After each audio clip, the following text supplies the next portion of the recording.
My name is Bruno Moreland and I teach AP African American Studies. And in this series, I'm going to go over all the AP African American Studies required sources for each topic. And in this topic 1.8, we're going to talk about culture and trade in Southern and Eastern Africa. There's a few photographs on a map that the College Board gives us for the historical topic. The photographs are all of the Great Zimbabwe complex of the different stone structures that are still left over. And the map is of the Indian Ocean trade that happened with the Swahili states in Eastern Africa. So first we're going to look at the photographs of Great Zimbabwe.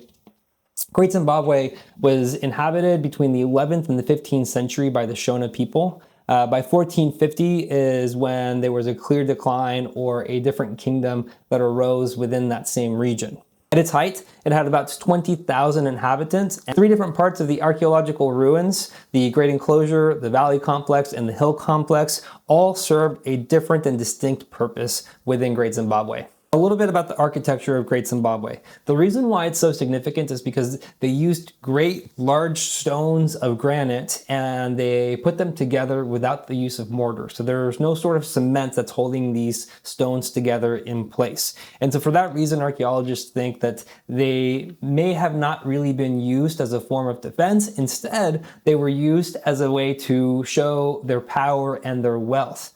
Some of the walls are as tall as 32 feet tall in the Great Enclosure, and as you can see in the photographs, sometimes there are concentric walls leading to these narrow passageways. If you look really closely in some of these photographs, you can see that there is no mortar, nothing holding together these stones together except for gravity itself. Now, like we said, each part of Great Zimbabwe probably had its own distinct use. So for example, the Great Enclosure possibly was used for religious rituals. The Hill Complex was probably where people lived, and the Valley Complex is thought to be a place where there was trade or commercial activity because of the different artifacts that they found in that region. For example, they found some goods and pieces of porcelain from China, other types of beads that were commonly from Southeast Asia, and also other types of trade goods that would have originated from Central Africa. In one of the photographs that the College Board gives us, you see a conical tower that was probably used as a granary, so a place to store grain. The Shona people of Great Zimbabwe probably subsisted on a mixture of cattle grazing and agriculture. Cattle grazing would have been really popular because it is at a higher altitude, and so the cattle would have been safe from the infectious tsetse fly at this altitude. A couple more things that were found in the Great Zimbabwe complex are iron tools, which means that they had metalworking, a sign of an advanced society. And then they also found these very unique soapstone birds that are thought to be a representation of the different Shona kings over time. And it's become so important to the current state of Zimbabwe that it's become their national symbol and it is proudly portrayed on their flag. And the final source is a map showing Indian Ocean trade between the Swahili states, the Arabian Peninsula, South Asia, and Southeast Asia. Swahili is a language that derived from both Bantu and Arabic.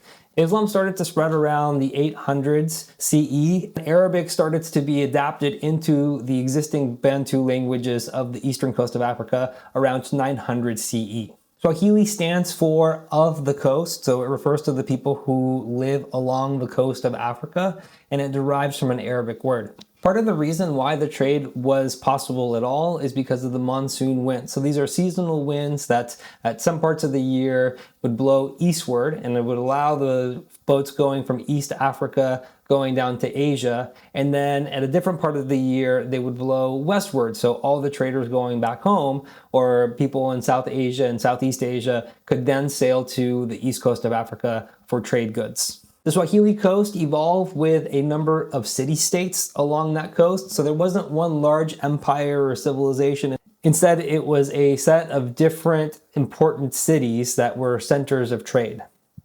One of the most important was the city-state of Kilwa. Between 1100 and 1200, that became the most dominant city-state, and it was also influential in culture. In the 1300s, they completed the Great Mosque at Kilwa, not just to show their devotion to Islam, but also to portray their wealth and power across the region. Because of the wealth that was generated from all of the trade, by the time that the Portuguese made their way around the Horn of Africa, they really wanted to control the trade that went through this region.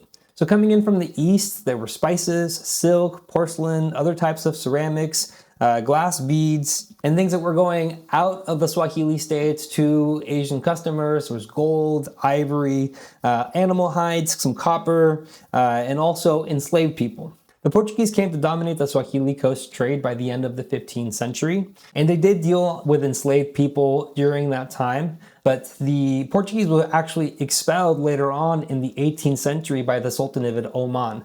And Oman actually moved their capital from the Arabian Peninsula to the city-state of Zanzibar. Out of Zanzibar continued the Indian Ocean slave trade. The Indian Ocean slave trade was not as big as the Atlantic Ocean slave trade, but it still dealt with about 8 million enslaved people from the 7th century to about 1920. About a quarter of all the enslaved people traded in the Indian Ocean slave trade were traded between 1700 and 1900. If you visit Zanzibar's Stone Town today, there is now a museum at the old slave market where you can see where people were held before they were auctioned off and then put on boats to be sent off to the Arabian Peninsula or other parts of Asia. All right, and that is it for the sources in this historical topic. In the next video, we're going to talk about West Central Africa and the Kingdom of Congo, and I hope to see you then. Thank you.